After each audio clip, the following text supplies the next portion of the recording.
Boa.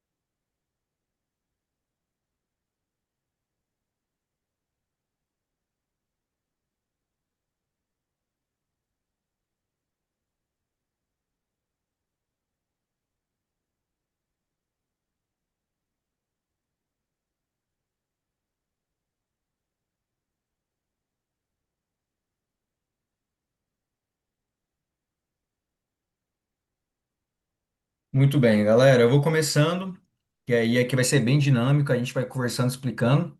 E aí quem Quer ainda não esperar mais uns entrou, minutinhos, não, João? tá quantas horas agora? Uai, 7h31. Ah, tá, dá para esperar uns minutinhos. Vamos, Eu vamos compartilhei conversar. aqui, Vai conversando aí com o pessoal aí. Eu tô tentando pegar aqui deixa eu o ver quem link pra mais você. entrou. A Alisson, muito bom. Sayuri, muito bem. Sayuri lá de Aparecida. Boa, Sayuri, tá? Como é que tá Natan lá? de Aparecida. E Sayuri, como é que tá sendo o começo da residência lá em Aparecida? Conta aí pra gente.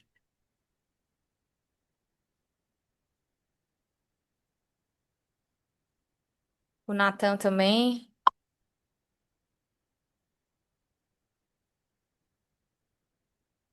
Coitado, o Hernani, João. Ele tá mutado? Eu acho que Eu, você tá perguntando as coisas e eu acho que o pessoal tá mutado aí. Pronto, Tem como eles agora responder, ué? sim, vocês conseguem me ouvir aí eu tranquilo? vou desmutando algumas pessoas aqui. Não, eu acho que pode desmutar todo mundo. O que que você acha? Que às vezes a pessoa entra e às vezes o celular dela tá longe, ela coloca e vai fazer alguma coisa. É mais para quando a pessoa entra mesmo, não tem aquela questão do áudio.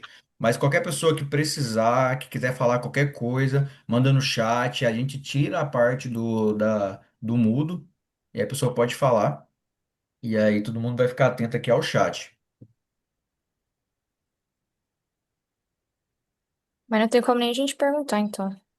Ó, o Alexandre entrou agora também, R1 da Animus. Alexandre, eu conversei com ele, Alexandre, gente boa. Natan, muito bom. Ânimos, da onde que é essa residência? Anápolis, né? Hum, Deixa eu desmutar ele aqui. Exato.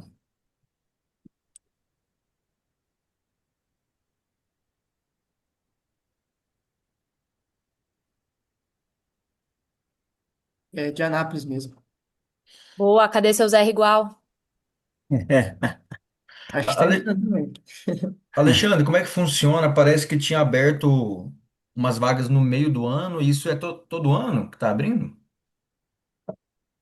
Eu sei que antigamente os meus R+, tem alguns R3 que entraram pelo meio do ano, mas por enquanto não tô sabendo se vai ter, né? Nos próximos ainda no meio do ano. Ah, foi Então, algo pontual. eu acho que acontecia bastante em anos anteriores, mas depois que mudou agora que é pelo PSU, né? Hum, Acredito que seja agora só, só no início do ano mesmo. não sabia que era PSU, não. Muito bom, excelente. Só se alguém desistir. Nenhum residente vai desistir aqui, não. Para desistir da área da oftalmologia, hoje em dia É, é difícil. porque o tanto de gente que tá querendo entrar, né? Gente, do céu, a residência só tá ficando pior, né, pra entrar. Putz, tem que aguentar, tem que segurar na mão de Deus e finalizar. Deu quanto tempo aí, Bárbara? Uai, 4 minutos. 7h34, Tá com 20 pessoas. acho que mais um minutinho, só 5 minutos de tolerância. Qualquer coisa o pessoal pode ir entrando no decorrer também. É, pra também priorizar quem chegou na hora, né? Isso. Beleza, aí a gente vai ficando atento ao chat. Quem tiver qualquer dúvida, a gente vai gerando muda, e a gente vai conversando para realmente conhecer vocês. A gente teve a oportunidade de conhecer alguns. mas tem muita gente aí que a gente ainda não conhece. Ô, João, e como que faz assim pra Para tirar uma levantar a multa? mão? Não, levantar a mão pra, tipo, quando eles quiserem falar, onde que é? Tem no Ixi. Tem um reagir aí, negócio? tem o reagir, onde está o coraçãozinho. Ah, Aí tá, você levantar a pode mão, achei. clicar nele, aí vai dar a opção de levantar a mão. Não, beleza, que aí qualquer coisa eles vão levantando a mão, né, pra falar, Para porque. questionar. Isso. Eita. Quem tiver dúvida pode ficar à vontade. Se quiser que abre o microfone, solicita no bate-papo para abrir. Caso seja um pouquinho mais tímido e queira fazer perguntas escrito no bate-papo, fique à vontade também, que a gente vai respondendo no decorrer da Masterclass. E eu também vou perguntar algumas coisas pra vocês na aula, pra vocês responderem. Então, vocês fiquem aí atentos pra responder, pra gente interagir. O nosso intuito é ser uma coisa bem, não uma aula, né? Uma É coisa algo mais. dinâmico, é algo que vocês É, podem ter total liberdade para errar e perguntar, porque a gente passou pelo R1 e a gente sabe a é, dificuldade que vocês estão tendo também. Né? E no formulário a gente viu que também tem alguns oftalmologistas, né, que provavelmente querem performar melhor, né, querem Isso, aprimorar o que eles já sabem. Então, realmente a gente vai ter um público um pouco mais variado, mas principalmente de R1s, e realmente no R1 a gente tem muitas dúvidas, né? Então a gente está à disposição. perfeito. Gente, então eu acredito que deu um bom tempo aqui para a gente começar. acho que tá legal. Então, nós somos um grupo que a gente, depois de muito pesquisar, a gente colocou o nome de Core Vision. Basicamente, a gente nasceu de uma necessidade que hoje se encontra com muitos residentes. Então, a gente ali no R1, R2, R3, e agora que a gente está no Fellow, eu vou apresentar nós três para vocês. Nós tivemos em cada etapa aquela necessidade de nos aprimorar com algum material de suporte que não tinha na parte cirúrgica. Então a gente tem alguns cursos que nos aproximam da aprovação da prova de título, mas na parte cirúrgica parece que sempre faltava. E parece que a gente sempre aprendia de orelhada, assim, perguntando para os chefes, e a gente queria trazer algo que realmente tampasse esse buraco e realmente conseguisse elevar a parte de expertise cirúrgica na residência, principalmente. E basicamente essa ideia surgiu comigo e com o Hernani. Eu cheguei nele um dia para conversar sobre isso. Nós dois somos fellows de retina no Serof. Para quem não me conhece, eu fiz residência no Hospital de Olhos Aparecida. Temos alguns residentes aqui também de Aparecida. E logo entrou no nosso time a doutora Bárbara, fellow de Corner, que eu tive também convivência no Hospital de Olhos Aparecida, e a gente estava com esse sonho de trazer para vocês um curso que ele fugia do genérico, que ele conseguia realmente trazer alguma melhora, e não só isso, a gente quer também criar uma comunidade na parte de melhora cirúrgica, para que todos nós, nos próximos aí 2, 3, 4, 5 anos, estejamos muito melhor na nossa capacidade operatória. Então, basicamente, é essa apresentação nós vamos começar, e aí a doutora Bárbara vai assumir agora. Antes, né, de eu começar, assim, o caso propriamente dito, eu só queria complementar um pouco é, do João, porque eles que me convidaram, né, pra gente criar essa comunidade, assim, pela essa necessidade. É engraçado porque quando a gente começa a operar, né, a gente sempre começa assim do piterígio, a gente sempre quer melhorar. A gente já quer, é natural, né, a gente querer dar nosso máximo sempre. E sabe quando assim, você tá conseguindo fazer uma cirurgia, mas não tá aquela cirurgia tão boa, você queria melhorar alguma técnica, testar alguma coisa diferente que às vezes não tem disponível tão facilmente no seu serviço. Por exemplo, né, eu e o João, a gente fez residência lá em Aparecida, e lá, por exemplo, não tem cola, né, biológica pra gente fazer o pterígio com cola. O Hernani já é do Serof, então ele já lá eles têm a cola disponível, né, pra usar muitas vezes. Então isso era uma coisa que, tipo assim, eu sempre tive muita curiosidade. Às vezes você vai pesquisar alguma coisa no YouTube, você não acha assim um vídeo tão legal ou a imagem é horrível, né, aquelas gravações super antigas.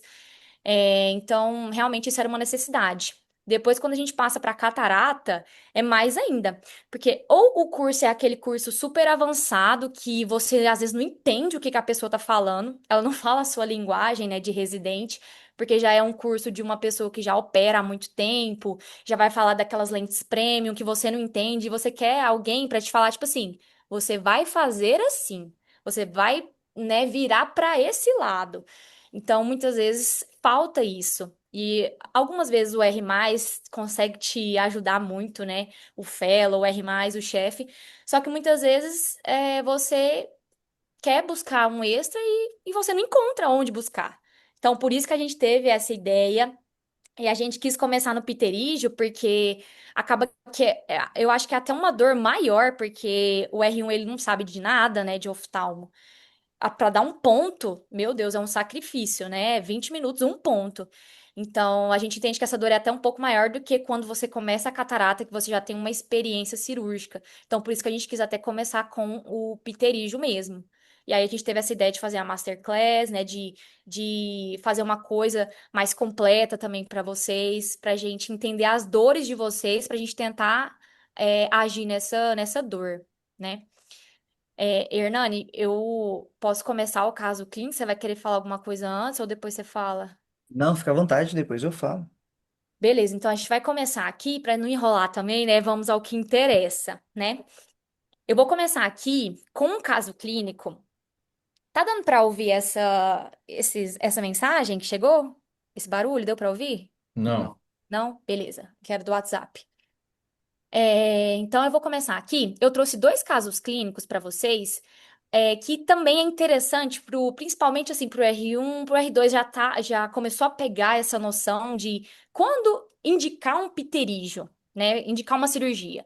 É todo pterígio que eu preciso operar? Quando que eu vou ter os melhores resultados? Como que eu vou avaliar se a visão do paciente realmente está comprometida pelo pterígio ou não? Então, eu trouxe dois casos clínicos aqui para a gente discutir. Então, eu vou perguntar para vocês no chat qual que é a opinião de vocês, o que que vocês acham. E vocês podem mandar no chat ou levantar a mão para falar, quem quiser que a gente abre o microfone para falar. Seria legal discutir também, né? Então, fiquem à vontade. Então, eu vou começar aqui o caso clínico um, né, que vai ser um paciente masculino de 52 anos, e ele procurou atendimento queixando, né, que a visão tá meio embaçada do olho direito e o grau nunca fica bom. Sabe aquele paciente que vai lá na ótica, faz um exame porque ele tem presbiopia, ele precisa usar óculos, mas aquela visão que nunca fica boa do olho direito? Então, ele foi, né, procurar um atendimento por causa dessa dor, né? Ele teve então essa história, né, de piora progressiva há mais ou menos 2 anos, piora ao final do dia, refere que está tendo sempre um olho vermelho. E aí, né, indo aqui para o exame mesmo, propriamente dito, a gente sabe que é importante a gente fazer sempre a acuidade visual sem correção e com correção, para eu saber se aquele grau realmente faz diferença para o paciente. Eu não sei se vocês já pegaram essa ideia. Às vezes, se você colocar no Greens mais um com menos um, ele enxerga 20/20, mas sem correção ele também é 20/20. Então, isso é importante a gente ter essa noção, né? Então, aqui, examinando primeiro sem correção, o olho direito foi 20/40 e o olho esquerdo 20/20, que ele não tem queixa nesse olho. Vai para refração. Ele veio aqui, ficou com uma refração mais ou menos mais um com menos 2,25, mais aquela refração flutuante. Ele, né, de 20/40 ele foi para 20/25, mas não fica aquele 20/25 liso, errando muita letra, não sabe escolher direito o grau. E aí a gente vai para biomicroscopia. Aí a gente tem aqui essa foto, né, da bio, que a gente vê esse pterígio nasal no olho direito. Ele invade mais ou menos uns 3 milímetros da córnea. Qual que vai ser meu ponto de referência? O limbo. Então, eu considero assim, né, do limbo nasal até onde o pterígio está invadindo, dá mais ou menos uns 3 milímetros, com uma hiperemia leve. Qual que é, Pode deixar nesse aí.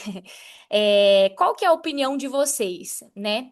Vocês acham que a gente só passaria o óculos e passaria um colírio lubrificante para ele? Vocês operariam esse pterígio direto?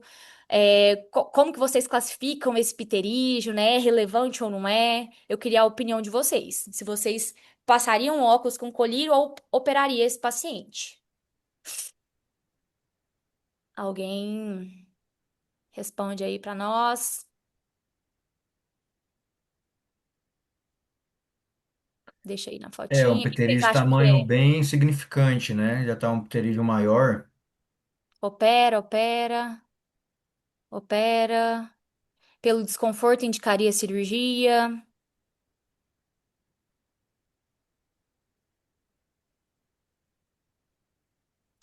Então, eu também operaria esse paciente. Pode passar, João?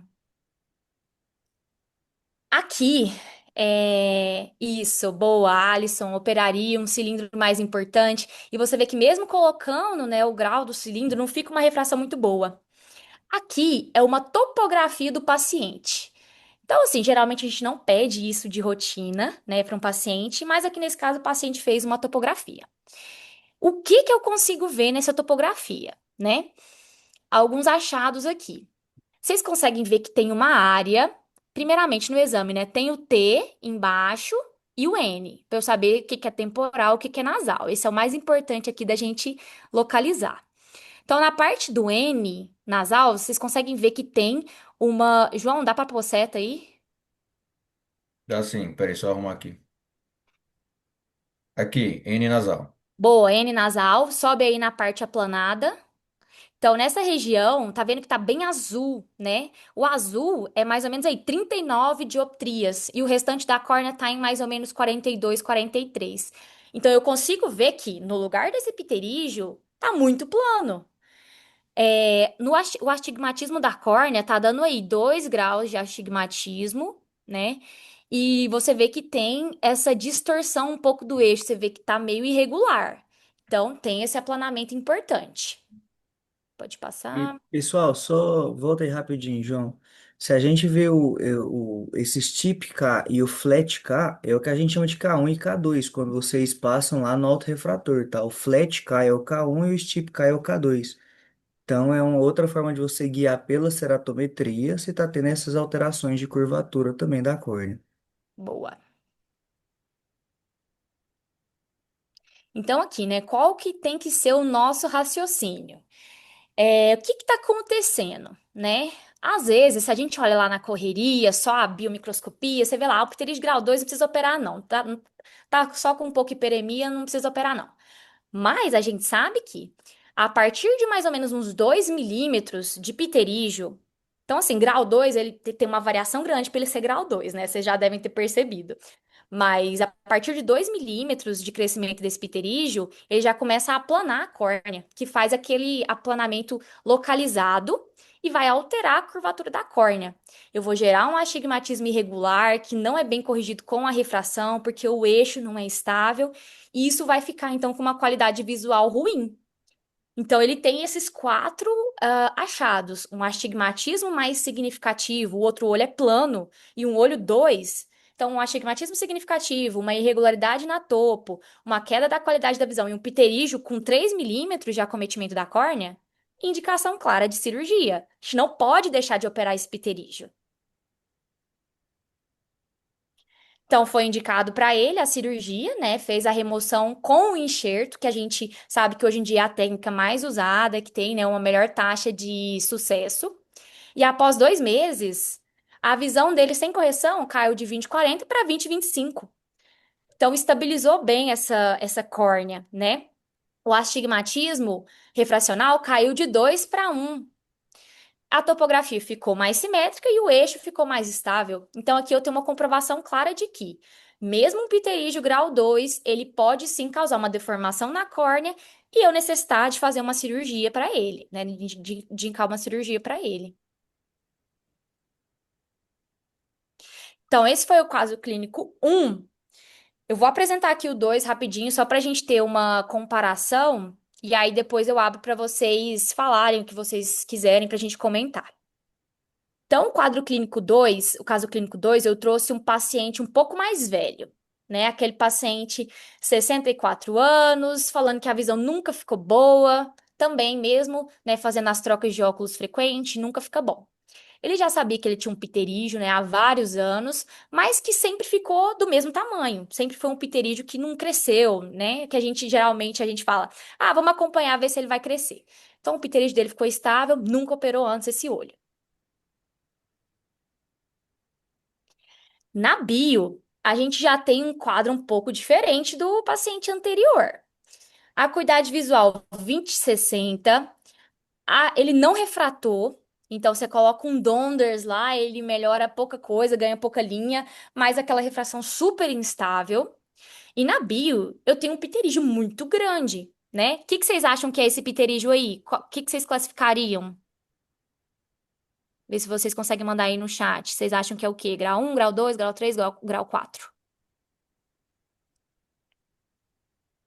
Aqui o Bruno Duarte falou 3, Lanús 4, o Alexandre 4 e o Natan falou 4 também.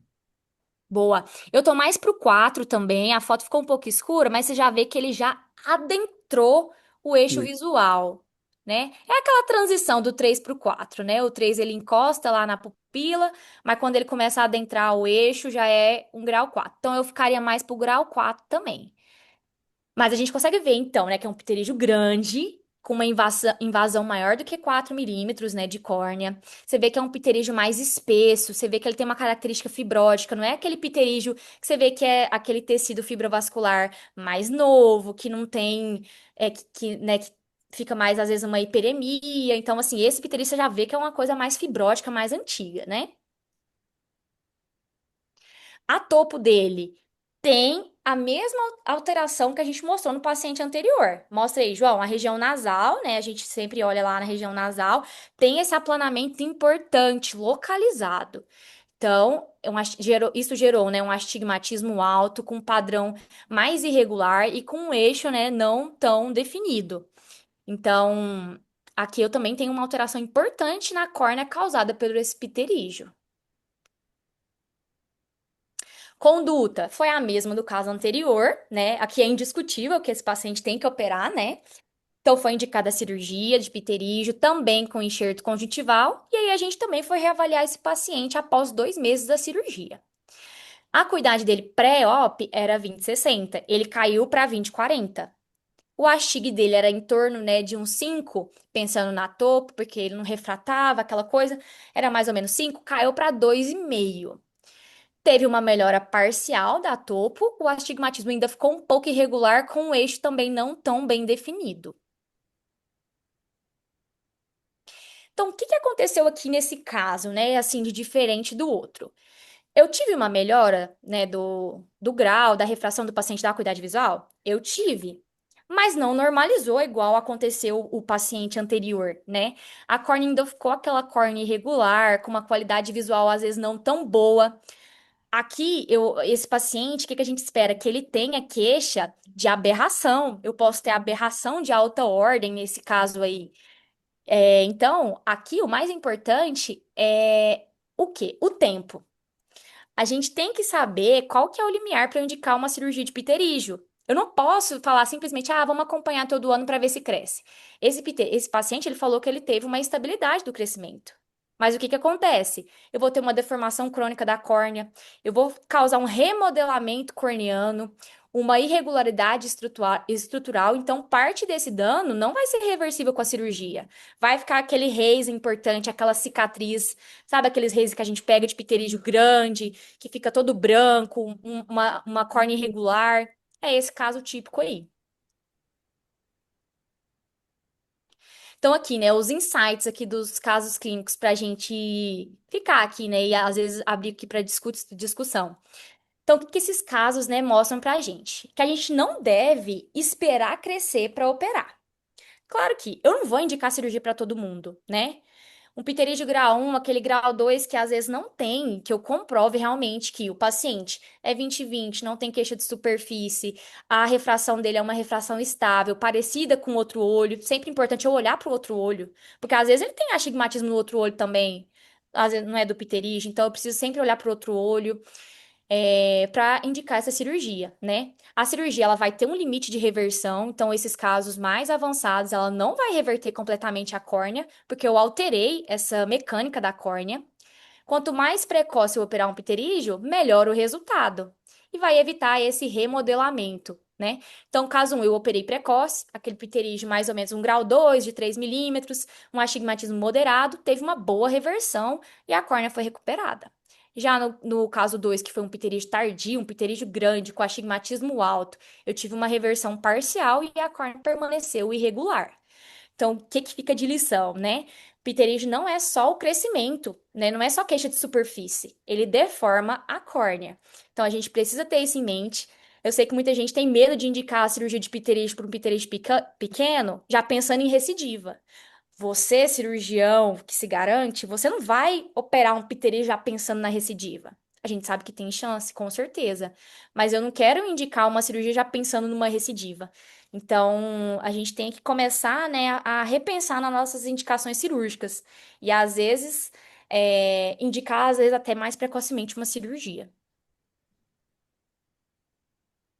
Então, aqui, né, só para terminar aqui, né, dois pacientes com o mesmo diagnóstico, mas com resultado completamente diferente.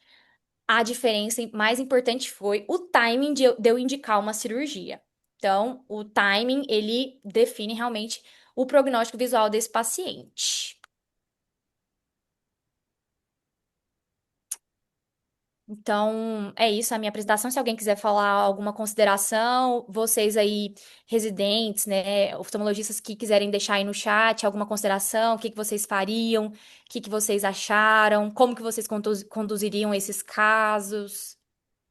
Isso aí é muito interessante porque a gente tem aquela questão de só olhar o tamanho do pterígio e muitas vezes a gente esquece que isso também faz diferença em toda a questão visual do paciente e nem só naqueles gigantes, mas também naqueles de tamanho moderado, como a Bárbara mostrou, também faz diferença no astigmatismo, na parte da córnea, que você vê na topografia e acaba que realmente você pode fazer uma diferença na vida do paciente em uma cirurgia que inicialmente é dita como estética, né? Muito bem, Gente, pessoal. sempre olhar o outro olho, né? Isso. Então, por exemplo, igual o Matheus perguntou, da indicação do pterígio grau 1 acompanha, muitas vezes um próprio grau 1, se o paciente já tiver uma área ali de afinamento da córnea, por exemplo, ele já pode gerar uma aberração ceratométrica maior do que um paciente que tem uma córnea mais estável e saudável, um paciente entre aspas, assim, uma milimetragem maior.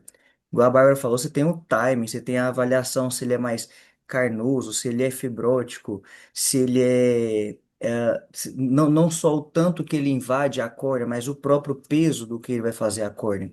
Então, é importante a gente avaliar sempre o outro olho, porque às vezes está dando lá 4 graus de astigmatismo, num grau 2, mas você vai olhar o outro olho que não tem pterígio e às vezes também está com 4 graus de astigmatismo.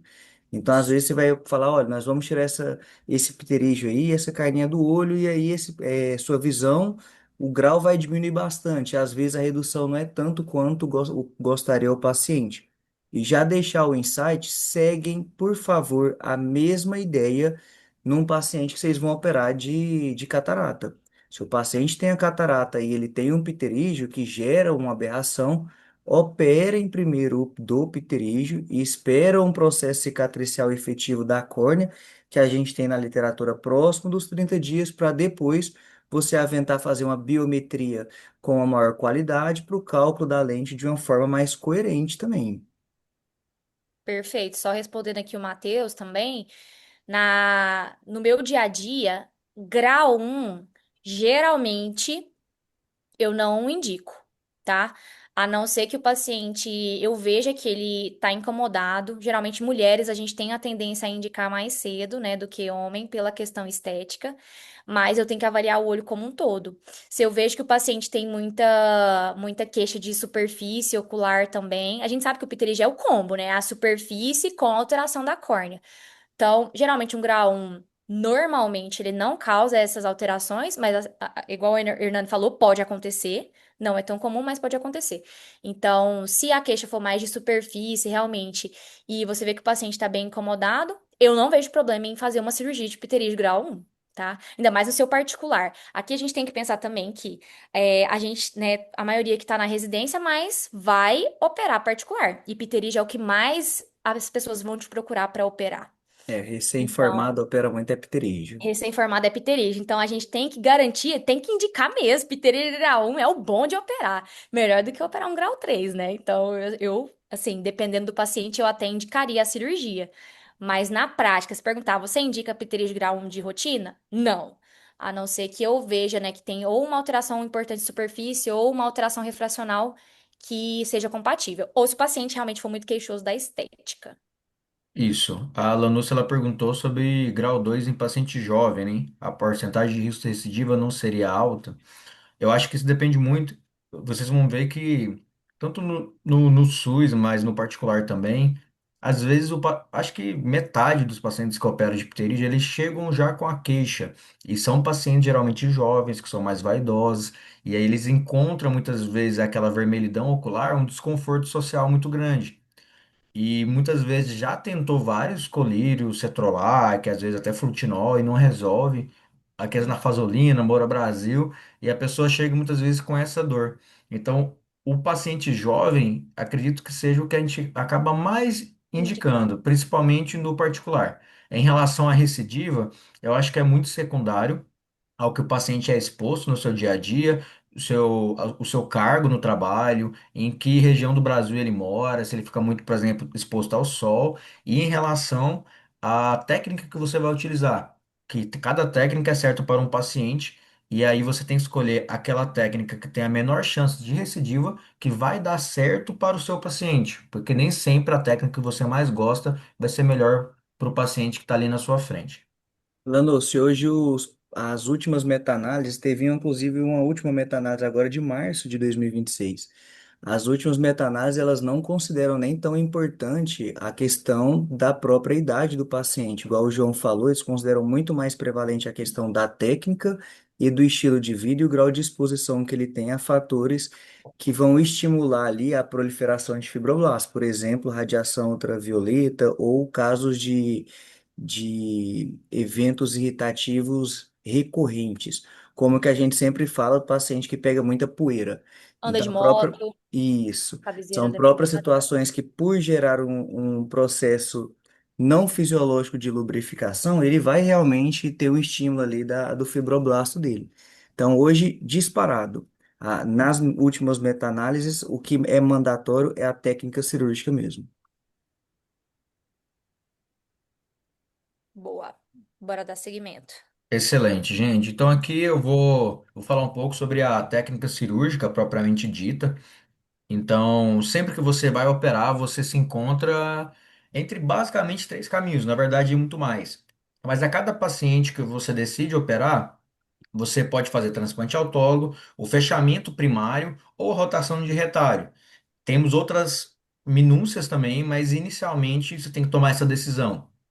E eu quero falar sobre isso com esse vídeo, que eu vou mostrar para vocês. Esse aqui é um vídeo do iTube. Aqui já ocorreu a dissecção da conjuntiva, tá tendo a limpeza da córnea, né, com a lâmina, tá retirando os restos. Aqui é bem interessante ver que a pessoa ela coloca de forma assimétrica a caneta azul para saber para que lado está virado para o limbo. É uma técnica muito boa. Tem vídeo até mesmo de pessoas que colocam uma letra, um R, um T, para saber para que lado está o limbo. E aqui sempre tentar fazer um formato que vai ficar pelo menos quase sobrando na hora de colocar na área de esclera nua. Muito bom a gente tentar colocar o mais superior possível para conseguir ter uma boa quantidade horizontal na hora de colocar para fixar. E aqui esse cirurgião ele coloca muito bem o tamanho, até agora ele está indo excelente. E a gente consegue ver que ele vai tomar a decisão de dar os primeiros pontos, de fazer a fixação inicialmente com pontos. Então aqui ele faz o primeiro ponto, lembrando que o ideal seria fazer conjuntiva do transplante, episclera e conjuntiva receptora. Esse é o ideal, né, o melhor dos mundos. Mas esse ponto episcleral, que dá muita fixação, é um ponto mais difícil de fazer, principalmente no começo, que a gente não tem tanta noção da profundidade da esclera. Aqui ele dá o segundo ponto, beleza, tá indo muito bem, tá ficando muito bonito. E aqui esse cirurgião decide rodar o retalho por cima da córnea e colocar a cola. Então ele mesclou, colocou os primeiros pontos, colocou a cola, ele deitou novamente aqui o transplante para a região e ele decidiu por fazer mais pontos para poder fechar. Aqui acho que a intenção dele era diminuir o máximo a chance de o enxerto ele sair do local e ele não conseguir recuperar a sua nutrição vascular. Então, aqui, isso está certo? Parece uma técnica diferente, talvez até mesmo atrativa, mas a gente tem que saber se cientificamente isso é bom para o paciente ou se você está tentando juntar algumas coisas que acaba levando talvez a um malefício para o seu paciente prêmio. Então, esse estudo aqui desse ano, uma meta-análise com 2.500 olhos, nos mostrou, aqui da American Journal, mostrou para a gente que a cola de fibrina é o que traz a menor taxa de recidiva no caso do pterígio, principalmente se comparado ao Vicryl, nylon e ao sangue autólogo. Então, aqui nesse caso, a gente consegue, através de um estudo científico, a gente consegue avaliar que não tem benefício em fazer aqueles pontos que são visualizados na cirurgia, que mesmo ficando até bonito de ver e muito firme de avaliar, você está colocando um fator inflamatório no seu paciente que inicialmente não precisava. A partir do momento que você não tem a cola de fibrina, você pode muito bem fazer um transplante autólogo com pontos, o que pode ficar excelente para o paciente com baixa taxa de recidiva. Mas a partir do momento que você tem a opção da cola de fibrina, os pontos eles já se tornam um fator de inflamação. Lembrando que a patogênese do pterígio é um processo em sua metade inflamatório. Então a gente aumenta a chance de recidiva com algo desnecessário. Então na sua técnica cirúrgica, ou é ponto ou é cola. Aqui eu quero mostrar para vocês esse vídeo de um pterígio recidivado. Aqui vocês veem que está tudo colado. Só quem já operou pterígio recidivado sabe o que que é isso aqui. Você não sabe diferenciar muito bem teno, conjuntivo, até episclera. E aqui é utilizado uma medicação que é colocada em uma esponjinha. Lá embaixo já apareceu o spoiler, mas para quem não conhece, isso aqui é a mitomicina, muito utilizado na cirurgia de TREC, trabeculectomia do glaucoma, mas também pode ser utilizado na cirurgia do pterígio. Esses dias, lá no Serof mesmo, eu estava orientando alguns colegas R1s e a gente optou por fazer a mitomicina em um dos pacientes. E essa mitomicina, que a gente, no fundo, a gente tem muito medo, ela realmente é benéfica para o paciente? Se formos pegar esse estudo de 2022, demonstrou que a mitomicina a 0,2% consegue diminuir muito a taxa de recidiva, chegando a 1,4% dos pacientes apenas tendo a recorrência do pterígio, através desse estudo aqui de 2022. E a gente também consegue ver, nesse estudo de 2013, que a mitomicina ela tem uma razão por ser temida pelos cirurgiões. Então, ela é o principal fator que pode levar a uma cirurgia de pterígio, que tem baixa taxa de complicações, é algo que a gente gosta de fazer quando a gente acaba de terminar a residência por causa disso, para a gente pegar segurança no particular. Mas quando você coloca a mitomicina, é praticamente o único meio de você aproximar das complicações graves, com ulceração, dano na córnea e até mesmo afinamento escleral. Então, o que que a gente conclui desse estudo? A gente conclui que, basicamente, os estudos mais recentes, eles confirmam a eficácia do uso da cola de fibrina e também da mitomicina, mas a gente tem que saber o momento certo de usar cada um. Além disso, o uso da membrana amniótica também é uma opção muito boa, sendo que a membrana amniótica também pode ser utilizado tanto com ponto quanto com cola. Então a gente vê que a gente tem várias ferramentas na hora de utilizar para o nosso paciente, e eu acredito que se você estiver com medo de errar, não quer errar, vai para o rumo da cola de fibrina. Mas como eu falei, isso é muito individualizado e a gente tem vários recursos para utilizar para os nossos pacientes. E aqui é o caminho do sucesso, né? É o que a gente quer encontrar. Então, o paciente que a gente opera, faz o transplante autólogo aqui, por exemplo, a gente quer que em 30 dias ele esteja assim, com a vascularização já restabelecida, lembrando que isso aqui é um enxerto, então você coloca um pedaço de tecido que não tem vascularização nenhuma mais, porque você cortou. Então, ele aqui conseguiu revascularizar, o olho está branquinho, não tem nenhum sinal de recidiva aparente. Então, esse aqui é o nosso objetivo. E esse aqui é o que a gente quer que vocês alcançam durante o seu período de formação, para você conseguir trazer isso para os seus pacientes no particular. Que vocês vão ver que quando você opera um paciente no particular e ele acaba desse jeito aqui, você fica extremamente satisfeito por ter passado 3 anos trabalhando, trabalhando, trabalhando na residência. Em relação a essa parte aqui, alguém tem alguma dúvida? Basicamente foi um tema mais em relação a o que tem menos chance de recidiva e em relação a várias técnicas, que é muito para se falar tudo aqui. mas basicamente a gente consegue individualizar para cada paciente. Agora eu vou passar a palavra para o Dr. Hernani. Pessoal, se surgir alguma dúvida do que foi falado, por enquanto da questão das técnicas, vocês podem ir mandando no chat. Tá aberto para vocês. Vocês não precisam esperar a gente conversar com vocês para abrir, né, dar essa autorização. Vocês fiquem à vontade, tá? João, o Enzo perguntou aqui, o que fazer caso o enxerto não fique da melhor forma? Enzo, eu coloquei aí para liberar o seu som, porque eu vi a pergunta agora, melhor forma intra-op ou pós-operatório, durante a cirurgia ou depois? Eu sei que você está pegando estrada, mas se você conseguir responder aí. Então, qualquer coisa eu vou responder nas duas.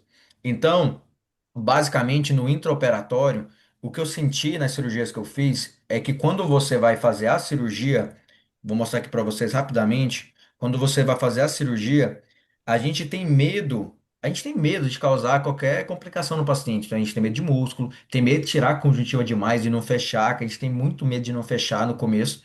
Mas aqui a gente tem que pensar que quanto mais para cima você pega, por exemplo, aqui fica mais gordinho, vamos falar assim, aqui fica mais comprido o seu enxerto. E isso aqui faz com que você tenha mais suporte na hora de rodar ele e na hora de dar os pontos, porque você pode consumi-lo e ele pode enrolar também. Então, não é certeza que o enxerto ele vai chegar da maneira que você quer. Então, intra-op, eu diria que faça o mais possível perto de um quadrado ou retângulo, faça uma retirada boa de conjuntivo aqui e na parte nasal, né, de pterígio, e na parte superior, se você optar por superior, porque tem casos, por exemplo, de paciente que fez TREC, trabeculectomia, que você não vai conseguir tirar o enxerto de cima. Mas vamos supor um paciente virgem de tratamento. Esse enxerto superior, tente fazer ele de um tamanho bem considerável, porque senão você vai ter dificuldade para poder preencher o que precisa. Agora, se a pergunta dele foi de pós-operatório, isso vai acontecer com você na sua curva de aprendizado. Mas o melhor é você ter as informações para você diminuir essa ocorrência ou evitar que ela ocorra. Então, quando a gente vê que a gente não coloca a quantidade de cola suficiente, a gente não posiciona os pontos corretamente ou enxerto muito pequeno, ele realmente não vai ter vascularização. E aí o enxerto ele vai ficar branco, pálido e ele vai cair. Você vai tirar os pontos e ele vai sair na sua mão. Isso pode acontecer, então por isso que tem que ter estratégia e técnica para você diminuir a chance disso acontecer. Você vê que o vídeo que o João Marcos mostrou, ele marca exatamente a parte limbar, né? Então, você medir é de extrema importância, você fazer a medida principalmente da região do limbo, mas você pode estender essa marcação para o restante do transplante. E na dúvida, é muito melhor você fazer um transplante grande e no final você remodelar ele do tamanho do seu leito do que você fazer um transplante pequeno e depois ficar puxando conjuntiva para tentar ali ocupar o espaço que está sobrando, né? Então, primeiro ponto é a marcação, e se o segundo ponto é, em caso de dúvida, você realmente optar por um transplante maior. Só que a gente vai entender na curva de aprendizado que quanto maior é o transplante, também maior os riscos de complicações desse transplante. Por exemplo, de você perfurar esse transplante, né, de fazer algum rolo ou buraquinho ali, ou desse transplante ele ficar um pouquinho mais fino. Então, com o tempo, você vai conseguindo, a partir das suas medidas, avaliar. Só um detalhe importante. O paciente muitas vezes ele entra com queimose, né? Então já fica ali a parte da conjuntiva elevada. Então, a gente tem que tomar cuidado na hora de fazer a medida desse paciente, porque aí vai ser uma medida falseada, tá bom? Boa. E aí, agora, argentino, para a parte do que vem a ser o... Ah, pera aí que o Natan mandou aqui. João, você prefere pegar enxerto da parte superior ou inferior? Evita o superior do portador de glaucoma ou com história familiar positiva? Natan, excelente isso aí que você falou. Eu acho que é algo um pouco da escola de Aparecida. A gente sempre tem esse medo, né? De a gente pegar a parte superior e depois descobrir que o paciente tem uma escavação ali 1,08, a gente já fica achando que é o fim do mundo. Mas realmente, o paciente que tem um glaucoma, que você vê que ele já usa 3, 4 classes já, e você vê que ele tem escavação aumentada, pode ser que você mexer na conjuntiva superior, você esteja prejudicando ele. Aí em Aparecida a gente faz a cirurgia de traque na residência e você vai ver que quanto mais virgem de tratamento essa região, melhor para a gente conseguir realizar a cirurgia do glaucoma. E qual foi a primeira pergunta?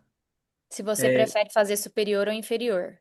Olha, dá uma vontade muito grande de fazer inferior. Por quê? Quando o seu paciente não está bloqueado, está fazendo cirurgia tópica, ele muitas vezes tem um pouco daquele reflexo de Bell e o olho sobe, e aí parece que a parte do sítio inferior fica muito atrativa para você. Então dá muita vontade de fazer inferior. Mas nós temos que lembrar que quase sempre que a gente faz um procedimento no olho, muitas vezes a gente prioriza as regiões superiores pensando no fechamento da pálpebra. Então, mesmo que você consegue fechar ali a conjuntiva, a pálpebra diminui a área que aquela região vai receber, por exemplo, questão do sol, dos raios ultravioleta. Então, a parte superior, na minha opinião, é uma região melhor para você mexer. Aí, salvo esses pacientes que têm alguma chance maior de ter que ser abordado pelo setor de glaucoma. concordo. Natan, e você fazer superior e o paciente evoluir com indicação de track, igual o João falou, não é que vai pular a etapa e não vai ser possível mais fazer a track, é só porque com relação à própria técnica cirúrgica da track, ela vai ficar mais difícil mesmo e vai ter risco da bolha não crescer tanto, ela não ficar tão filtrante, Elevada. essa bolha por conta da fibrose ali, juntamente com o João Marcos falou, às vezes junta com a esclera, então pode ficar um pouco mais difícil essa situação. Então, indo para a parte do Pterídeo Prêmio, aqui nós vamos entrar numa sessão de alguns vídeos em que a gente precisa entender que não é porque está na internet que significa que é bom. O que é bom, a gente, obviamente, a gente vai absorver, mas é importante que cada um de vocês, ao avaliar o chefe, o colega que está operando do seu lado, vocês comecem a absorver aquilo que para você, dentro da literatura, é abarcando, o que para você ele vai fazer mais sentido. Então, uma determinada técnica para você movimentar o olho, uma determinada técnica para poder fazer a confecção do transplante. Então, dentro da parte do pterígio prêmio, nós vamos começar agora com o primeiro vídeo. Nesse primeiro vídeo, eu quero que vocês percebam que este cirurgião em questão, ele começa fazendo a exéresis da cabeça do pterígio. Ele não faz aquela dissecção que geralmente a gente está acostumado na medicina brasileira. Então, ele faz com esse aparelho chama, esse instrumento chama crescente, é uma espécie de bisturi muito utilizado para cirurgias de FEC. Então, algumas escolas elas têm a tendência, primeiro, de fazer a separação da cabeça com o restante do pterígio, outras escolas tendem a começar pela cabeça do pterígio. Essa escola em particular tende a começar a cabeça do pterígio. Aqui nós vamos focar naquele quiz que a gente fez lá com vocês, a enquete, na verdade, com relação às maiores dificuldades, que a gente percebeu que tinha mais duas principais dificuldades. Primeiro ponto era a exéresis de pterígio e o outro ponto, se eu não me engano, ficou empatado, é o transplante de conjuntiva, a confecção. Qual que é o detalhe? Quando você começa fazendo isso na córnea, você cria planos na córnea. Então, precisa ter uma experiência maior, ainda mais porque essa crescente, ainda mais com a ponta de safira, ela é extremamente cortante. Então a gente tem que tomar muito cuidado para não gerar dano nessa córnea. No próximo vídeo, a gente também vai avaliar aqui como que ele realiza essa exérese. Repara que aqui ele faz a separação da cabeça com o restante do pterígio e ele faz a retirada agora, depois de limpar toda a tendão que ainda está grudada, ele vai fazer a retirada agora apenas na questão do corte e da tração. Então, ele vai vir com a própria pinça e vai tracionar a partir de um ponto de clivagem e tirar o restante. Além disso, aproveitando esse pedaço aqui, ele vai fazer a retirada qualquer parte de tecido residual. Hoje é difícil encontrar essa pinça, essa pinça não, esse instrumento, a gente utiliza muito ele na retina para confecção de faixa, mas é como se fosse uma lâmina de bisturi, a parte que ele está utilizando, que é o que a gente geralmente usa. E o mais legal aqui é que depois que ele faz a questão da retirada, repara que vai dar uma craquelada ali agora. João, você consegue voltar só essa parte? Sim. Porque nesse pedaço que ele vai pegar ali, você vê que não está craquelado. E aí ele vai tirar, depois que ele vai pinçar aquela parte, ele dá uma craquelada na córnea lá, ó. Vai ficar uma leve opacidade mais esbranquiçada na córnea, naquela região. Isso aí geralmente é feito quando você gera uma tração muito grande fora do vetor. E aí ele vai fazer o polimento com um polidor, vulgo motorzinho. A gente costuma muito te falar que é o motorzinho da córnea, mas ele é um polidor de córnea. Só que aqui vem a nossa crítica com relação a esse vídeo, que até então veio muito bem.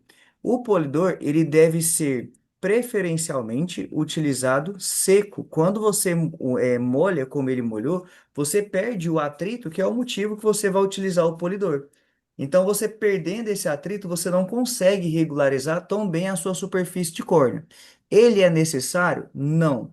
Mas, principalmente tratando de você que busca ter um aperfeiçoamento maior para fazer esses pterígios prêmios, ele passa a ser um ótimo parceiro. Geralmente você troca só a cabecinha dele, tá? Ele não tem como você mandar para a CME para esterilizar, então a gente coloca dentro de uma luva, corta a pontinha da luva e pede para a circulante ou auxiliar rosquear. Então a ponta que fica realmente nesse sentido de fora, ela é sim esterilizada, mas o motorzinho que você utiliza segurando, não, ele fica dentro da luva. É para que ele está dentro da luva aqui, né? Então, pode passar para o próximo vídeo. Então, ele é ótimo na ajuda, principalmente pterídeos grandes. Nesse vídeo aqui, nós temos que ele vai fazer a limpeza da região, só que aqui nós vamos perceber que ele vai fazer o uso do motorzinho da forma correta. Ó, ele não usa nada, e aí seco mesmo, travou? Aí. E aí ele seco mesmo, ele vai passar o motorzinho naquela região para poder fazer uma maior regularização.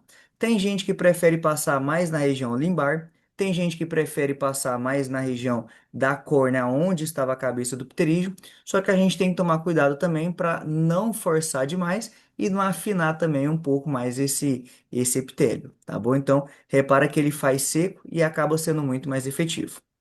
Quando a gente vai para o próximo vídeo, nesse próximo aqui, a gente vai ter uma cirurgia que ela é muito bonita. Então, ele coloca, então, o anestésico, né, que vai fazer, então, essa hidrodissecção. Ele vai raspando a cabeça do pterídeo. Lembra que a Bárbara falou de um que é fibrótico e do não fibrótico. O fibrótico, dificilmente a gente vai conseguir fazer essa raspagem, porque ele é extremamente aderido pelo processo de remodelação. Então ele tirou a cabeça do pterígio, aqui ele vai tirar toda a tênue e repara que o leito que ele confecciona, ele é um leito pequeno, não é aquele leito grandão que vai te dar tanto trabalho. Ali embaixo ele começa a desenhar por onde ele vai tirar, também faz uma hidrodissecção e agora ele começa a abrir o transplante de córnea para poder fazer o remanejo desse transplante para o leito até então nu. O que que é o detalhe bom? Repara que esse, ele não solta o limbo até o final, que é o ideal quando a gente está começando, porque vai facilitar muito. Uma técnica que a gente gosta de fazer muito, inclusive, é em quando a gente rebate esse limbo agora, rebate, desculpa, o transplante preso pelo limbo por cima da córnea, você pegar um cotonete delicadamente e seco e passar nas costas dele, porque a própria tração do cotonete seco vai conseguir remover toda a tênue que ficar ali. Só que aí, para ele acabar com o resultado premium dele, ele decide passar fios de sutura ao invés da cola. Como o João Marcos falou, não é proibido de jeito nenhum. Na falta da cola, o fio é ótimo.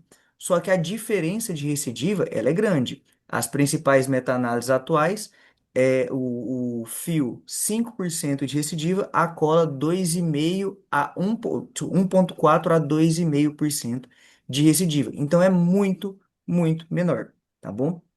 Pode passar para o próximo, João. Nesse próximo aqui, ele também vai fazer ali a dissecção. Aqui ele já está confeccionando o transplante. E aí, nessa parte que ele vai para a parte da confecção do transplante, Ô, Hernani, o vídeo tá passando para você? não, para mim travou. Então, Eu vou, peraí. eu vou Aí, aproveitar ó, para a pronto. questão. Isso. Nessa parte que ele vai fazer aqui do transplante, eu quero que a gente tome. Pode pausar um pouquinho, João? Isso, pronto. Repara a ponta da tesoura. Essa ponta mais para baixo. Essa ponta da Aqui. tesoura aí, isso. Repara que ela é muito pontiaguda. Tesouras que não têm a ponta romba, ela tem um risco muito alto de você perfurar o transplante e aí dá muita complicação com isso. Complicação no ponto de vista de que você estava confeccionando um transplante bonitinho, e agora tem aquele rolo que se você apertar puxar um pouquinho mais, esgarçar, esse pode abrir e você, inclusive, rasgar o seu transplante. Então, Aqui a gente tem a ideia exatamente de ficar conversando de não só de técnica, mas a gente tem que entender que o instrumento que a gente utiliza, ele é um grande aliado. Você vai dar ponto com um porta-agulha que ele fica mastigando sem pressionar mesmo, você vai ter muito mais dificuldade. Se você utiliza a questão de uma tesoura, que ela não é ponta-romba, ela também vai trazer muito mais dificuldade. Natan perguntou se tem alguma diferença dos fios no que diz respeito à recidiva. Natan, que eu olhei, não. A gente sabe que o fio de nylon ele é um pouco mais inflamatório, inclusive, do que o Vicryl. Ele tem, inclusive, uma chance de, em cirurgias que você faz na esclera, ele gerar uma perfuração, sim, né? Perfurar a conjuntiva, ele ficar um pouquinho mais exteriorizado, o que vai gerar uma queixa muito maior para o paciente. Mas esse é um dos principais motivos que o fio de nylon a gente acaba tirando ele antes, né? Porque a irritação utilizando o nylon ele acaba sendo maior. Mas com relação a recidiva, eu confesso que eu não encontrei, tá bom? A sutura contínua tem diferença em relação aos pontos simples ou separados? Alexandre, sutura contínua para transplante, ela é muito rara, tá? É. Aqui a gente tende a fazer mais ancoragem de pontos do que a própria sutura contínua. A gente tem que entender que o transplante que a gente vai levar até o leito, ele tem que ser o mais fino e transparente possível. Então, quanto menos perfurações nós fizermos nele, melhor vai ser. Ainda mais para a questão de aderência do próprio leito, tá? Na pergunta, eu até vou pedir desculpa para vocês, porque eu vou voltar na pergunta do Enzo. O Enzo tinha perguntado no pós, né, a questão do transplante não ficar bom. O João Marcos falou do transplante que não pega bem a circulação e cai, que é a isquemia. E a gente trata com corticoide maciço para poder ajudar esse processo do transplante fixar. Então, quando a gente utiliza, inclusive, a questão de múltiplos pontos, esses múltiplos pontos eles vão gerar reações inflamatórias muito mais intensas, o que pode aumentar a chance de isquemia também, tá bom? Por isso, inclusive, a cola que é isenta de ponto, ela acaba sendo preferível. Para a confecção do transplante, usa apenas tesoura, ar ou hidrodissecção. Qual prefere utilizar? Eu gosto muito de fazer o seguinte: se o paciente ele está bloqueado, eu gosto de fazer com ar ou com líquido, tá bom? Eu não vou só com a tesoura. Você levanta com a pinça e aí passa a tesoura por transiluminação entre a conjuntiva e a tênue, faz a instilação, porque o próprio líquido ou ar já vai separar o ar da tênue. Isso já vai fazer você ganhar tempo demais da conta, tá bom?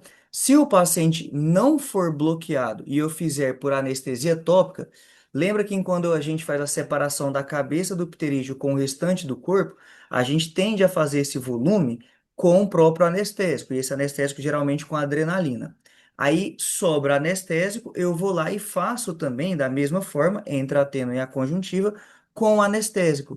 Porque aí se o paciente ele começar a sentir dor, eu já estou aplicando nova anestesia nele ali, para poder ganhar um tempinho com mais tranquilidade, tá bom? Mas geralmente, ir na tesoura a seco, eu não vejo motivo para fazer isso. Até porque quando você entra com a agulha, você já criou ali o seu primeiro plano. Então é só você entrar pelo próprio buraquinho que a agulha confeccionou com a tesoura e ir seccionando os planos também. João Marcos, Bárbara, se quiser complementar as respostas.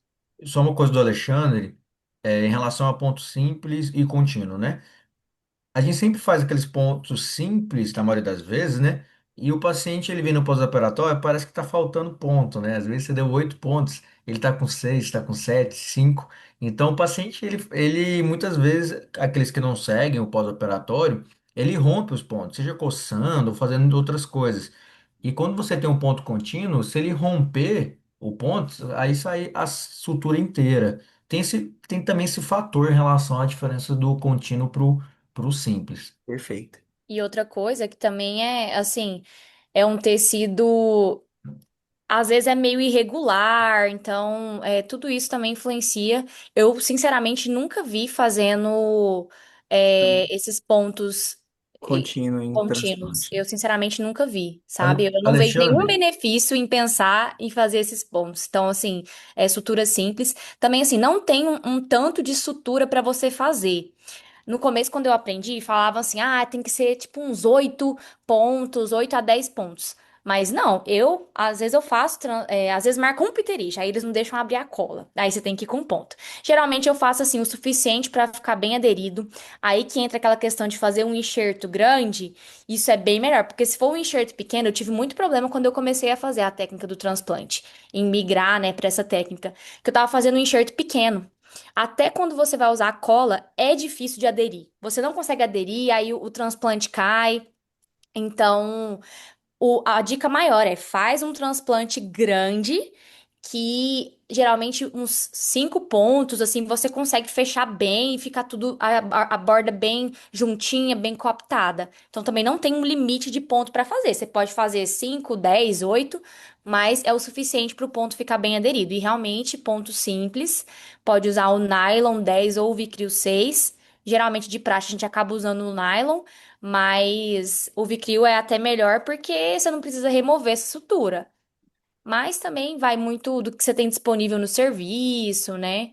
Às vezes você tá no serviço público lá, na residência, eles não vão deixar você abrir um Vicryl para fazer um piterígio, né? Então, vai muito disso aí. Seda Cara, não acho que seja bom, tá? olha só que Seda é muito Seda é muito inflamatório, interessante, cara. Alexandre. inflamatório. Muito inflamatório a seda. Que Eu não usaria interessante, seda. cara. Vocês usam sempre seda, Alexandre? E ponto contínuo com seda? Eu vou até pedir, se possível, a Lanúcia ou a Alexandre, depois, se puder mandar lá no grupo lá do WhatsApp nosso, alguma filmagem do ponto de contínuo, porque eu fiquei bem curioso, assim, com relação a como que vocês fazem e o motivo também. Confesso que eu também não vi, só tinha lido, mas nunca vi vídeo ou colega que faça, não. Eu fiquei bastante curioso, achei Isso é Agora, muito do bom pra gente seda, saber também. o seda eu não recomendaria. Não tem nenhuma, assim, literatura que eu tenha visto que orienta seda. 6? Complicado. 6 zeros, bem É muito grosso, né? inflamatório, É né, o muito seda. inflamatório. É, João, pode passar pro próximo, por favor? fechou, gente. Muito bom aí. Obrigado por vocês compartilharem. Eu quero o vídeo, Lanúcia, hein? Isso, Vocês manda vão pra marcar um gente. piterija essa semana ou semana que vem, manda pra Já gente. grava. Mandem no grupo, manda pra gente no particular. A gente quer saber como é que é a cirurgia de vocês. Muito legal essa questão do seda e do Gente, ponto inclusive, contínuo. vocês, o que é que eu oriento? Vocês estão na residência, é o melhor momento para operar. Comprem instrumentos, mas vocês também têm condição, às vezes, de comprar o fio. Então, por exemplo, vocês estão operando só com seda aí, conversa com algum serviço próximo, pega o fio emprestado, conversa com a CMS se autoriza para vocês fazerem com o nylon. O nylon, por exemplo, ele tem memória, então no começo a gente briga demais, porque você quer passar de um jeito e ele já está com memória de outro jeito, então é uma complicação muito grande. O Vicryl, ele é maravilhoso. O motorzinho aí que a Lanús falou, às vezes vocês, igual no Serof, são 6 residentes. Faz uma vaquinha entre os 6, compra um motorzinho e depois vai comprando sua broca, né? Então cada um tem sua broca, mas aí utiliza o motorzinho, tá bom? Matheus, do ponto de vista da mitomicina, sempre usam quando a cirurgia é com ponto, fazem mesmo quando é TX? Não. Estudos mostraram, por exemplo, que enquanto você faz mitomicina com TX, com transplante, tem a mesma eficácia de ser só o transplante. Então, não tem por que você submeter o paciente à mitomicina, que tem aqueles riscos, apesar de graves, ainda existe, né? Segundo, aí você perguntou, sempre usa a mitomicina quando é ponto? Também não. A mitomicina ela é muito mais indicada para quando você tem um processo com recidiva. Mas se você quiser, você pode utilizar a mitomicina com ponto. Se você for fazer o fechamento primário, que aí é só você tirou a cabeça e vai recobrir ali com aquele pedaço de conjuntiva sem o transplante, aí a mitomicina É reduz boa. drasticamente a chance de recidiva. Então, se for só o fechamento primário, associa a mitomicina. Se não vai fazer o fechamento primário, vai ser com o transplante, é só o transplante. Aí não faz a mitomicina não, tá bom? O Alexandre perguntou se usa mitomicina apenas no intra-op. Existe a questão de utilizar mitomicina no pré-operatório em colírio também, tá bom? Só que pelo menos aqui a prática que a gente tem, Alexandre, é a mitomicina no intra-op. E aí, já adentrando nisso, a gente sabe que é 0,02%, mas o tempo ele é polêmico, né? A Academia Americana fala que se for o primeiro pterígio ali é de 1 a 3 minutos, recidivado podendo fazer até 5 minutos. Então, porque tem alguns estudos recentes que mostram que não tem essa questão do afinamento escleral, que na verdade acontece é você perder a densidade de células gliais. Mas a densidade escleral, ela, quando comparada ao olho contralateral, ela não modifica tanto. Então, aqui, pelo menos, a nossa prática é com a mitomicina no intra. Lembrando que depois da mitomicina, você tem que lavar muito, mas é muito mesmo. É irrigação abundante, abundante, abundante, tá? É de perder a conta de quantos ml você vai jogar mesmo, tá? A mitomicina, fora do período operatório, a gente vê muito para tratamento de SEC, né, carcinoma espinocelular. Então, a gente, na prática minha, pelo menos, eu não vi tanto ligado ao Quero pterígio. comentar também rapidinho, só antes de fazer a outra pergunta aí. Inclusive, a gente estava com um paciente que, quando às vezes o paciente vai operar em mutirão de pterígio, muitas vezes eles deixam esclera nua, né? Eles só removem o pterígio e deixam a esclera nua. E hoje em dia a gente não pega tanto, mas alguns cirurgiões passavam mitomicina pós-operatório para usar, para tentar diminuir essa chance de recidiva. Mas o paciente ele não tem essa noção dos riscos. Geralmente você não acompanha esse paciente muito tempo. O paciente vai ter esse colírio lá, ele vai usar, ele não sabe que aquilo é um quimioterápico, que tem esses efeitos colaterais. Chegou pra gente agora um paciente com afinamento super, super, super importante. Um afinamento escleral.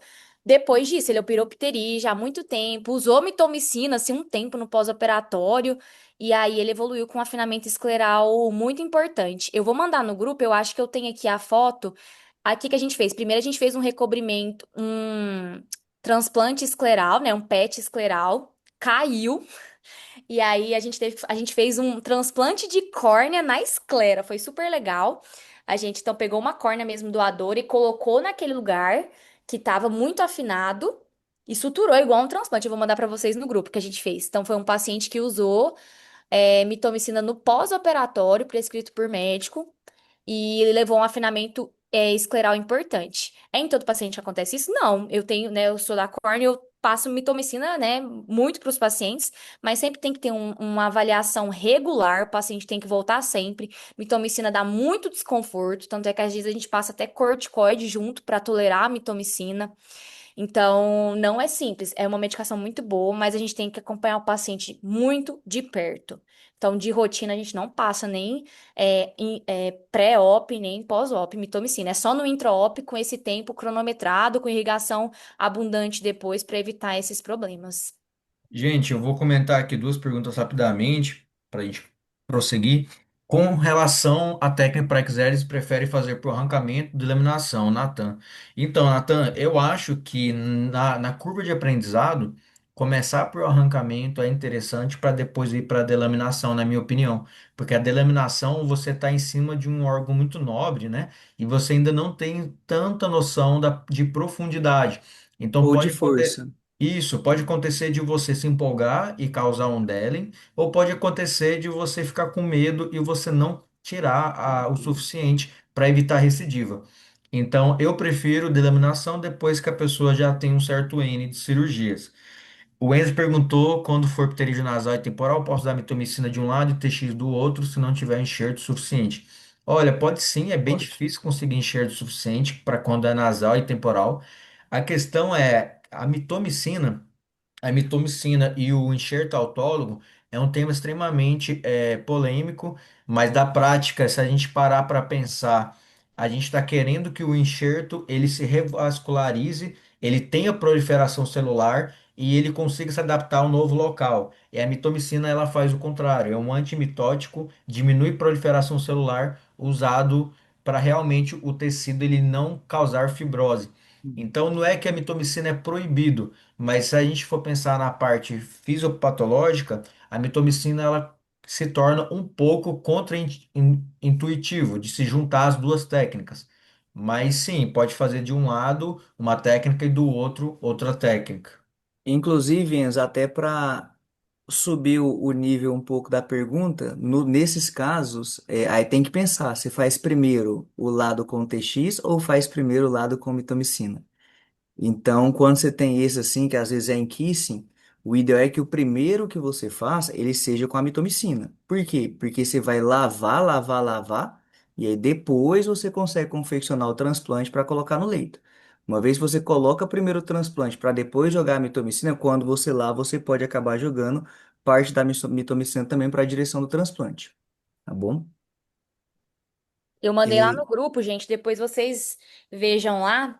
O afinamento era bem grande, era tipo assim, acho que uns 11 milímetros, bem na região do pterígio, que o paciente usou, né? A mitomicina de forma indiscriminada, o médico não acompanhou, passou no pós-op.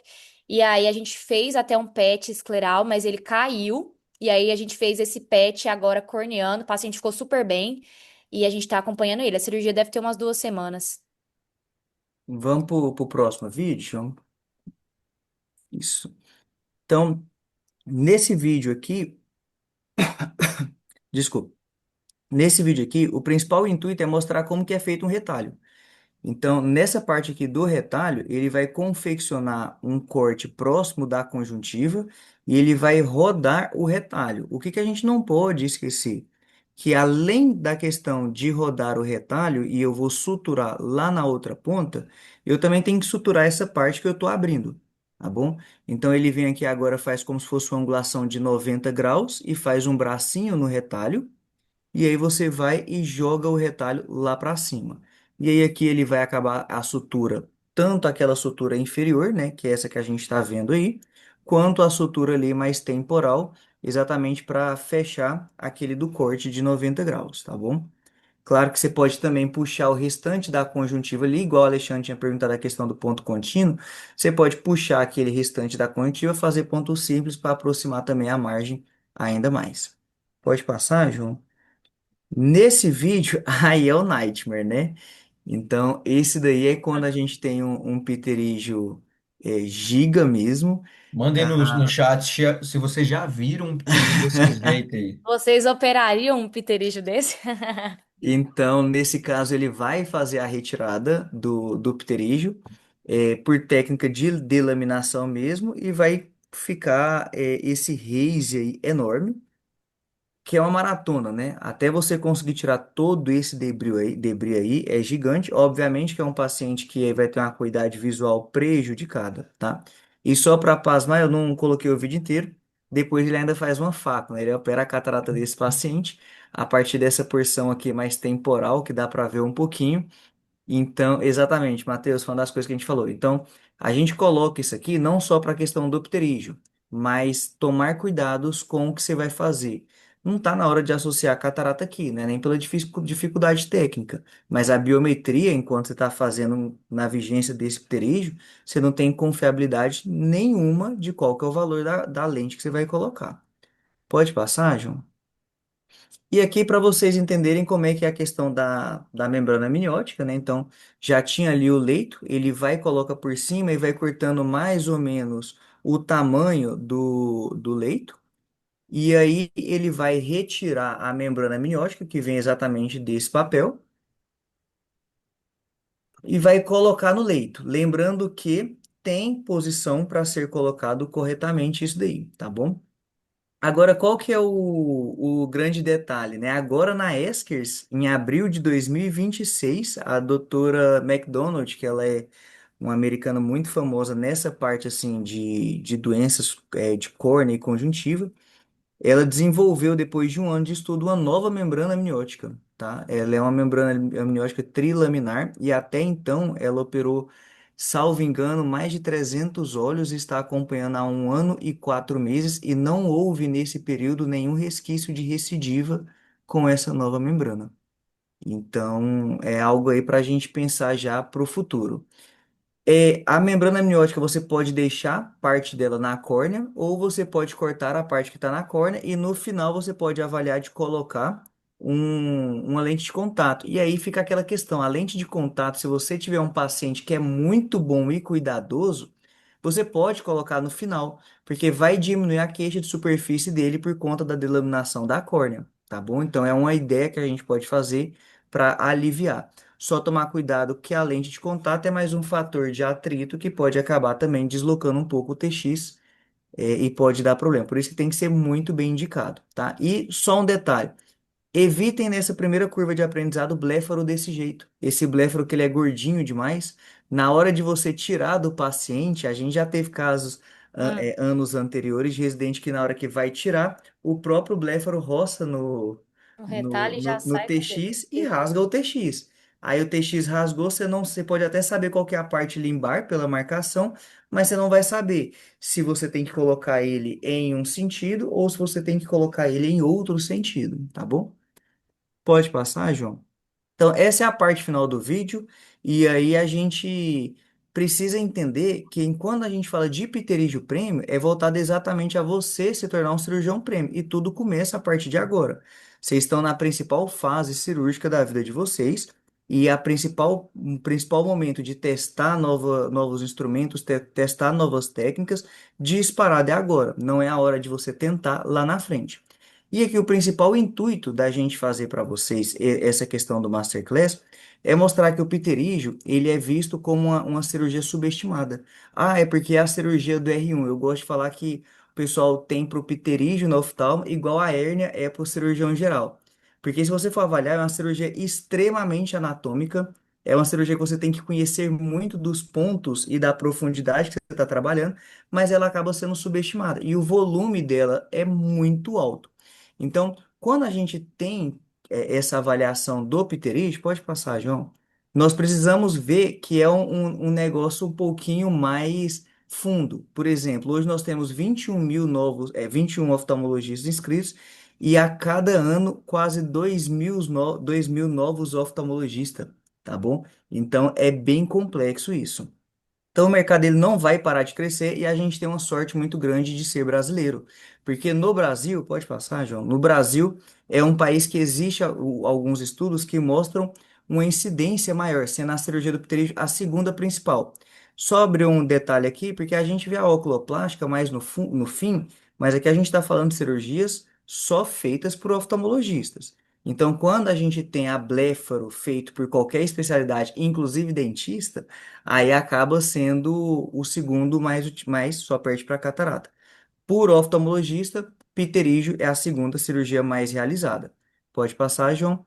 E aí, no Brasil, estima-se uma chance de 25% a mais de pacientes com pterígio do que no que a gente vê nos estudos de meta-análise global, exatamente por conta do clima e da exposição, tá? Então, nós teremos aqui uma procura vitalícia, então não tem como vocês pensarem que o pterígio não vai ser algo com que você não vai lidar no dia a dia. De novo, pode conversar com os colegas de vocês que acabaram de formar.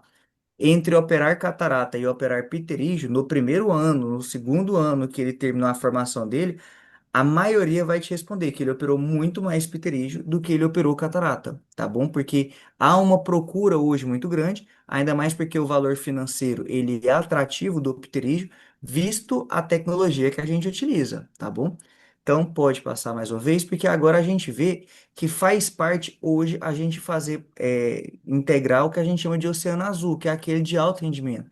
Você tem que dominar o transplante com cola, você tem que saber a questão de como avaliar o pós-operatório desse paciente, a parte de uma recuperação mais imediata, as técnicas, né, igual foi perguntado aí pela Lanúcia a questão da idade, as técnicas que geram essa recidiva quase que nula, os fatores que o paciente tem que podem gerar uma recidiva maior.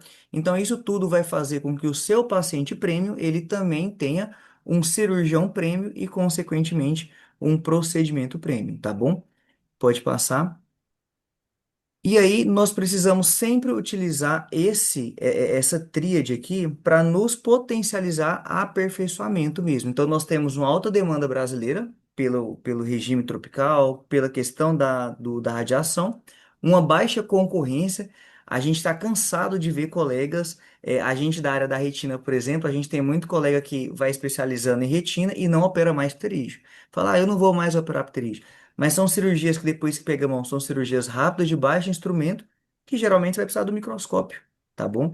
Então você não vai precisar de um faco, nada disso. E precisa ser ali um aperfeiçoamento da técnica, sempre uma técnica também mais atualizada. Quando a gente pega, por exemplo, pode passar. Quando a gente pega, então, hoje, a gente vem para trazer para vocês um convite, que é o que a gente vai lançar o primeiro curso, que é o do Pterígio Premium, que são 21 aulas gravadas. Nós já temos o módulo 1 e 2. Nós iremos disponibilizar até semana que vem o módulo 3 e 4 para vocês, em que a gente vai trabalhar diversos assuntos. A gente está aqui há 1h10 numa Masterclass de Pterígio. Então, nós temos mais de 21 aulas gravadas com relação a tentar ajudar vocês na questão do aperfeiçoamento. Então, a ideia é vocês entender que o básico, ele não é básico, ele precisa ser dito, esse básico.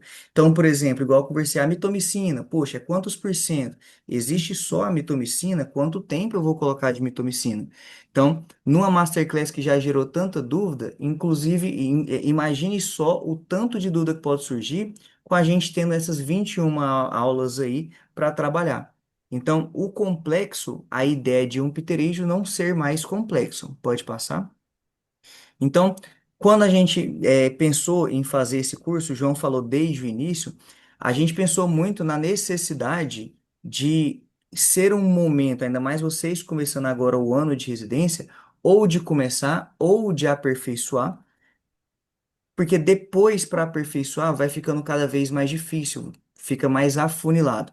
Então, nós temos módulos desde o alinhamento com o paciente, com questão de falar, é questão estética, é questão de expectativa, os resultados são reais ou não, até o preparo mesmo do setup, né? Tem uma aula da Bárbara, por exemplo, espetacular, que ela vai dissecar todos os instrumentos que a gente pode utilizar, a parte também da configuração do microscópio. Vou dar até uma dica para vocês. Na hora de dar ponto, vocês tiram o zoom. Vocês estão operando com um zoom lá perto, mas aí na hora de dar ponto, vocês não modificam o zoom, vocês ficam com aquele pontinho lá. Às vezes vocês estão girando, segurando. Eu gosto de segurar a McPherson e o porta-agulha. Vocês estão girando ali no porta-agulha e você nem está vendo o restante do fio. Então, tira o zoom, você tem uma ampliação do seu campo visual, já facilita. Nós vamos trabalhar todas as técnicas cirúrgicas e o porquê, sem achismo, só vinculado mesmo às principais meta-análises. Igual a gente falou, nós estamos trazendo aqui estudos da Esker de abril agora, de 2026. E, por fim, toda a gestão de crises mesmo. Então, as principais e grandes complicações, tratamento e manejo de recidivas, nós teremos um aulão de Pterígio Nightmare também gravado e disponibilizaremos bônus tanto para calásio e evisceração. Nós teremos uma aula de cirurgia de calásio e uma aula para cirurgia de evisceração também. Pode passar? E aí fica aquela questão, quanto que você acha que vale o seu aperfeiçoamento, né? Então, quando a gente coloca no papel, muitas vezes poderia ser cobrado aí de vocês, pode passar, João? De pterígio, a gente conseguiu ver pouquíssimos, porque um dos motivos, igual o João falou, da gente trazer isso para vocês, é o intuito exatamente de disponibilizar algo que possa ser prático. Então, a gente considerar pterígio, poxa, R$ 1.500, aí a gente vê, por exemplo, de evisceração 300, a gente vê, por exemplo, Exética, será que 300 vale ou não vale? Então, quando a gente soma tudo, facilmente passa de R$ 2.000 um curso que a gente poderia estar disponibilizando e vamos disponibilizar para vocês num valor que é muito mais acessível. Então, a gente vai conseguir fazer, pode passar, João, todos esses cursos no valor de R$ 747 para vocês. Então, é um investimento extremamente cômodo, visto que fica menos de R$ 2 por dia. Vocês vão ter acesso por um ano, pode passar, João? E aí, além disso, as primeiras 10 vagas nós teremos um bônus exclusivo. Os 10 primeiros que fechar vão poder gravar o vídeo dele operando, mandar para a gente e nós faremos uma análise sobre aquele vídeo cirúrgico, discutindo no privado com a pessoa sobre o que poderia ser feito e parabenizar aquilo que tão bem foi feito também, tá bom? Então, nós vamos disponibilizar para os 10 primeiros essa consultoria de bloco. E nós teremos para todos aqueles que inscreverem, né? Ao final da Masterclass aqui já vai estar aberta as inscrições. Duas aulas cirúrgicas, como a gente falou, tanto para a técnica de evisceração quanto para a técnica de exéreas de calásio, tá bom? Pode passar. Então, a maioria aqui, a gente sabe que no mundo vai competir na média. E aí, onde é que você vai querer operar? Só a título de curiosidade, igual a gente falou desde o início, nosso intuito com vocês é ter uma conversa muito aberta. Hoje você vai operar pterígio no particular, você consegue tirar aí uma cirurgia de pterígio, 2.000, 2.200 líquido para você, quando bem indicado, tá bom? Quando você negocia muito com o paciente, você vai tirar às vezes 1.300 a 1.500. Então, a gente está disponibilizando uma segurança para que vocês operem para esse paciente por menos da metade do valor do que você ganharia líquido, tá bom? Fora todo o investimento que você teria, porque a gente leu muito artigo para montar essas aulas, a gente tem esse cuidado, a gente não vai finalizar o grupo, tá bom? Para ter esse contato com vocês de plantão de dúvida, de tirar dúvida, de qualquer orientação, qualquer problema que tiver. Então, quem tiver interesse, eu acho que é de valia demais para o crescimento profissional e também pessoal de todos, tá o acesso já liberado do curso Nós de Pterígio Premium, tá bom? Enquanto se vocês quiserem também tirar mais dúvidas, tinha faltado uma dúvida aqui, mas se algum dos colegas também quiser pontuar alguma coisa, depois a gente vem para tirar as dúvidas que entrarem também. Gente, é isso. A gente quer continuar perto de vocês, a gente quer realmente formar uma comunidade em relação ao aprendizado cirúrgico, porque a gente precisa, é algo que realmente está faltando hoje no espaço do aprendizado do oftalmologista e do residente. E qualquer coisa que vocês tiverem, podem perguntar aqui ou no grupo. E a gente realmente quer ver como é que é a cirurgia, por exemplo, aí com seda, ponto contínuo. A gente quer que vocês mandem. Se tiver vergonha, manda no privado pra gente. Se estiver tudo bem, manda no grupo para todo mundo ver e aprender também, porque eu acho que é muito interessante a gente ver como é feito, né? Porque são residências muito próximas na parte de território, né? Parte geográfica muito, muito próximo e parece que usam técnicas bastante diferentes. E isso é bem legal para a gente também conhecer vocês. Eu vou só responder essa última pergunta aí. Eu não sei quem que foi que mandou. iPad 71 sobre o leucoma corneano. O que que acontece? Para ficar um leucoma, geralmente crônico, a gente precisa lesar a balma. A gente sabe que se tira só o epitélio, naqueles pterídeos mais iniciais, que estão bem definidos, não tem aquela fibrose, geralmente não fica um leucoma. Se eu não lesar a balma. Aí que entra, se você usa aquele motorzinho demais, se você fica espatulando demais, você vai lesar a balma, porque a gente sabe que o epitélio tem só 50 micras, né? Então, a partir do momento que eu leso a balma, a gente sabe que a balma é uma camada da córnea acelular e que não regenera. Vai Só ficar cicatriz, né? glaucoma, vai ficar cicatriz. Então, é isso. Para eu não ter leucoma, eu não posso lesar a balma. Tem que ser uma cirurgia bem de superfície, tudo mais. Agora, pterígio, igual daquele caso que eu mostrei, grau 3, pode ter certeza que vai ficar aquele branco lá, porque já não tem uma estrutura bem definida, né? Já fibrosou a balma, então vai ficar cicatriz, sim. Pessoal, então é isso. Eu quero agradecer a presença de cada um de vocês. Eu acho que foi muito bom Foi muito legal e mesmo, vocês participaram bastante. realmente foi bem gratificante para a gente ver esse sonho da gente realmente concretizando, né? Então a gente está bem satisfeito. Eu vou mandar o link no grupo lá. Então eu vou agora a gente vai finalizar agora aqui a live e aí eu vou mandar no grupo o link e a gente está à disposição para qualquer eventual dúvida que for surgindo. E a gente gravou a aula também, né? A gente vai ver como é que a gente disponibiliza para talvez as outras pessoas que não assistiram quiserem olhar, ver, né, a aula também. A gente vai ver. Talvez a gente manda no grupo, né, João? Vamos ver como que a gente. Isso, eu vou organizar porque o vídeo é grande e eu vou colocar em alguma plataforma e eu mando o link para todo mundo que perdeu algum pedaço ou perdeu a aula toda ter acesso.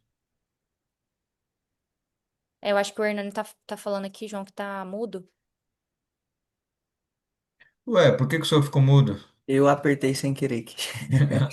Pessoal, não sai do grupo não, tá bom? Continue no grupo, a gente continua a questão da discussão, tá bem? Eu mandei a foto lá que eu comentei com vocês, do paciente da mitomicina. Mas assim, a gente falou só um pouco de tudo, né? Mas achei que foi muito Isso. bom pra gente ver também as dúvidas, né, que vão surgindo. A gente sabe que o R1 às vezes você nem consegue ter dúvida, né, ainda. Mas é assim, só operando, testando, que a gente vai realmente aprimorando. E quem pegar o curso vai ver, tem aula do João Marcos falando das anestesias, né? Como você vai fazer você mesmo bloqueio, como você vai fazer subtenoniana. Então a ideia nossa é exatamente fazer com que vocês tenham total independência e confiança em todos os passos. Então, não é algo só para tampar buraco, não. É para fazer de vocês algo mais seguro, até para passar também para os colegas e para o paciente. Então é isso, pessoal. Muito obrigado aí pela presença de vocês. Quem A ficou gente vai até fechar aqui, 11 mas horas. qualquer coisa que precisar, a gente está à disposição. Podem ficar à vontade para mandar mensagem, a gente vai responder. Gente, então é isso. Obrigado. Até a próxima. E a gente A está gente aqui. pretende fazer, né, mais interações também. Quem não segue nosso Instagram, comecem a seguir, que lá a gente vai sempre postar vídeo também, né? A gente vai expandir para as outras aulas, dar outras partes cirúrgicas